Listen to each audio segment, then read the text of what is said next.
a left-wing voter registration group, and the U.S. Census Bureau is apparently not happy about it. A congresswoman refusing to fill out the entire U.S. Census form, saying she doesn't trust ACORN not to mishandle the information. Remember, ACORN is now helping go around and conduct the census, or at least some of its workers may be helping doing this.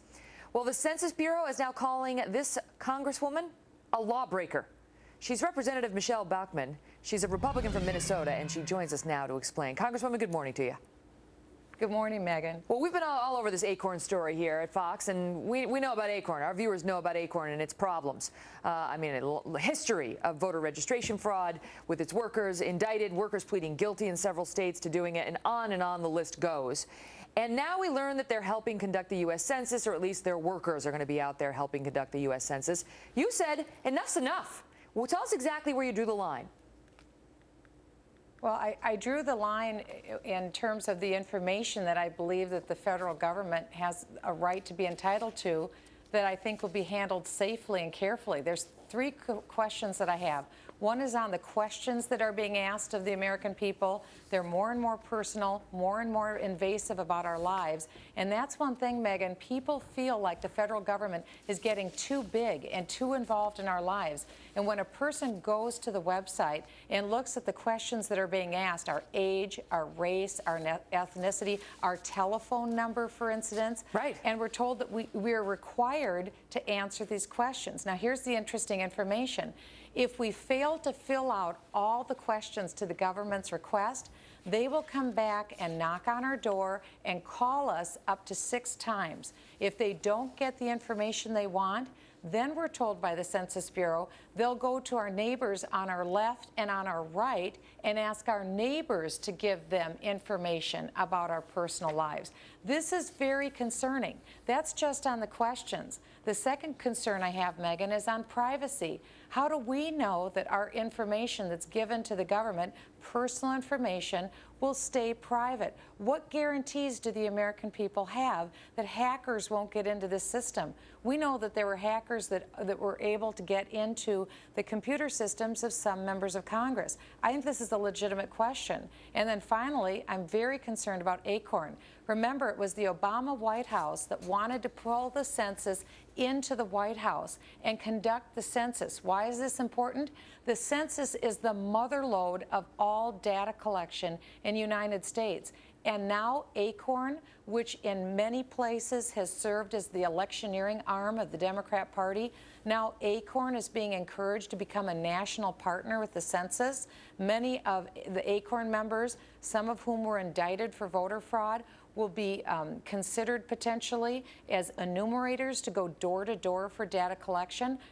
I don't have a lot of confidence in ACORN going door to door, asking personal information, handing it over to the federal government, and will the American people be safe and secure in their information? Right, giving your name, your race, your employment status, whether anybody in your house receives social services like food stamps, and your phone number to these ACORN workers, you know, who we've seen in the past have pleaded guilty. It's not just that they've been alleged to have committed fraud, they've pleaded guilty to fraud. Now, we don't know if it's going to be the same people, but the organization doesn't have a stellar history in terms of its hiring. All right, so you came out and said, look, I'll tell you how many people are living in my household. That's reasonable. That'll help you with the U.S. Census. But as for that other information, forget about it. Then we hear this from Shelley Lowe, a spokeswoman for the U.S. Census Bureau. She says, you are misreading the law.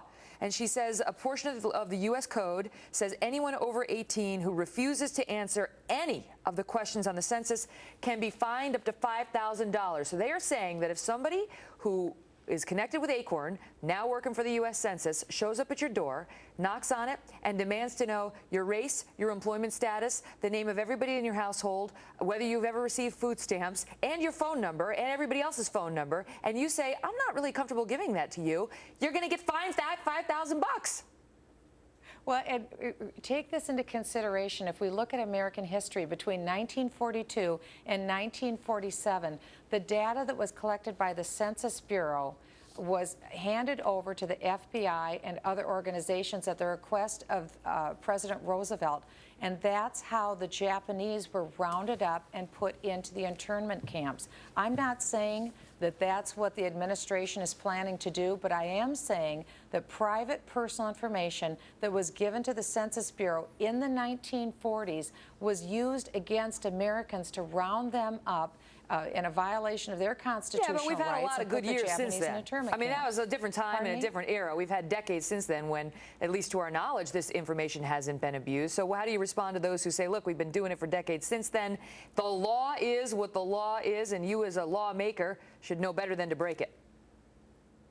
Well, I think it is important that we are not a nation of lawbreakers. I am just not comfortable with the way this census is being handled, with associating with ACORN, with the questions that are being asked, with Americans being compelled to give this information. How will this be cross-checked? Will it be held privately?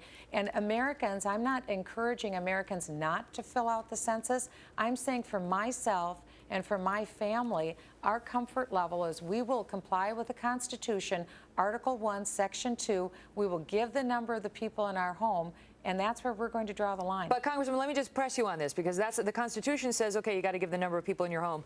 But as you know, in this country, we don't live just by the Constitution. We have laws that people like you pass. That's right. And the U.S. Code, and I have it, says, and the Census Bureau's got a point, it says that anybody over 18, whoever over 18 years of age refuses or willfully neglects to answer any of the questions on the schedule submitted to him in connection with the census shall be fined not more than $5,000. That's a law on the books. So why don't you try to change the law as opposed to defying the one that's already out there? I think you have a very good suggestion. I think that's something that Congress should do. I think that we need to look in at the level of questions. I encourage people, go to the website that the federal government has set up, 2010 Census. I think people will be appalled when they see the questions that are being asked of them, what their income is, the income of every person in a family, how far their commute is to work. These are very intricate questions that are being asked of the American people, and I think it's time as a lawmaker that we come together and start looking out for the American individual and their privacy rights as well. So I think this is a discussion we have to have. Very interesting. Congresswoman Michelle Bachmann, we appreciate you coming on and giving us your insights on it. Thanks, Megan. Let us know if they try to fine you $5,000 grand too. I will. All right, all the best. In the meantime, 19 minutes before the hour now, stimulus checks are supposed to revive a sagging